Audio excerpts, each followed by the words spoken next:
With the Queen's passing, the focus shifts to the King, King Charles III. He was born to be the King 73 years ago. Now he needs to do the job.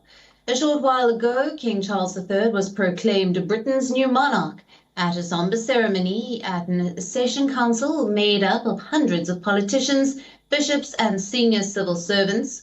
Formally proclaimed his succession at the ceremony. Affection to all of us as a family.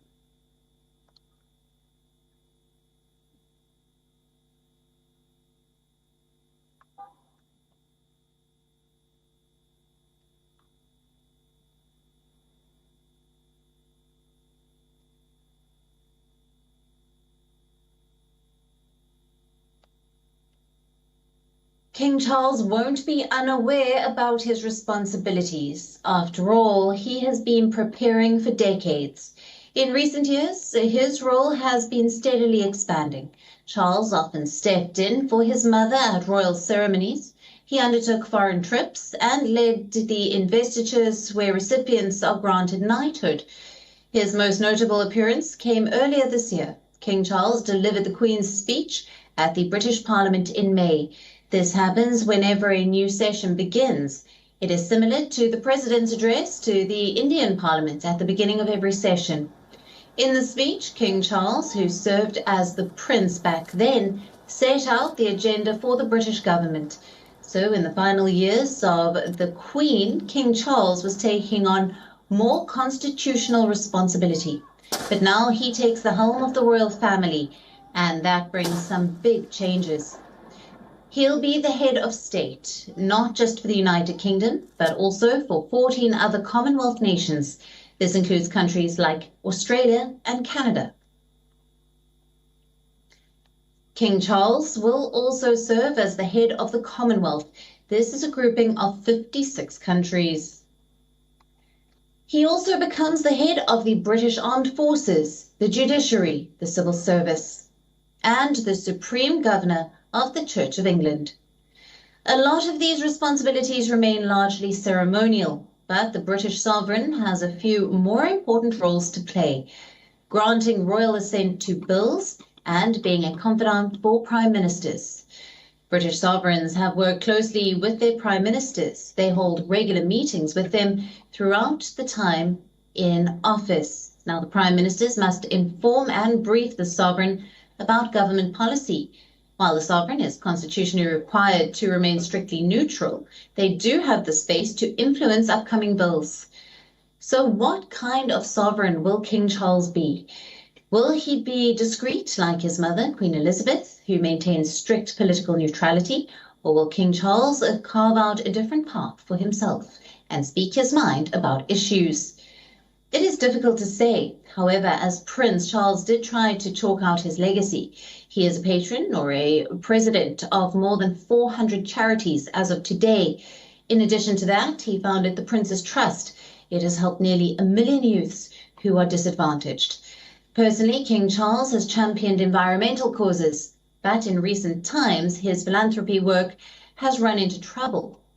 One of the charities of King Charles was accused of taking a donation from the family of Osama bin Laden. Then there was the Cash for Honours scandal. The close aide of King Charles allegedly offered a knighthood to a billionaire Saudi donor. This was apparently in exchange for donations. There is also the impending fallout from the Epstein revelations. Prince Andrew's alleged links with sex offender Jeffrey Epstein have invited scrutiny from investigators. Prince Andrew is the brother of King Charles. Soon after the claims came out, he was forced to step back from royal duties. So those are some of the short-term challenges for King Charles. He has some pretty big shoes to fill. Queen Elizabeth, even in her final years, remained the most popular royal. She was the longest-serving monarch in British history. Charles doesn't enjoy the same level of popularity. There will also be attention on the role of the Queen Consort, Camilla. Queen Elizabeth chose that title for her. It is a request she made in February of this year. Let me tell you what she said, and I quote, "And when in the fullness of time my son Charles becomes king, I know you will give him and his wife Camilla the same support that you have given me, and it is my sincere wish that when that time comes, Camilla will be known as Queen Consort as she continues her own loyal service." Unquote. Will Camilla stick with the same title, or will she be given the title of the Queen? How will King Charles navigate these issues? These decisions will define his legacy. Receive the standard into our care. We have also placed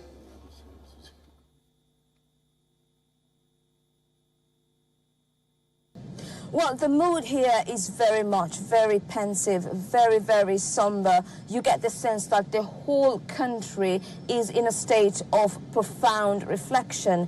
People pondering what's next after Queen Elizabeth. How will life be with the one constant they were used to, the Queen? And now we have a king. Of course, yesterday we did see the king having a meet and greet, a brief meet and greet with well-wishers at the gates of the Buckingham Palace, where they had come to perhaps pay their respect to Queen Elizabeth, as well as get a glimpse of the new king. And obviously later on in the day, the king did give a speech, his first televised speech, where he assured the nation, perhaps assuring even the world, that his reign is going to be that of continuity, renewing his mother's vow of a lifelong service. And perhaps this also killing speculation that at some point, and this speculation was from some quarters, that at some point he might want to abdicate the throne and give way to his son William to take over as king. Now, in the same speech, of course, he did announce that William and his wife Kate will now become the new prince and princess of Wales, titles that King Charles, then Prince Charles, held with his wife Camilla, who is now the Queen Consort. And then, of course, not forgetting to mention his youngest son Harry and his wife Meghan, where he sent them a message saying that he did love them and he wishes them well in their quest to build their new life abroad. WION, now available in your country. Download the app now. Get all the news on the move.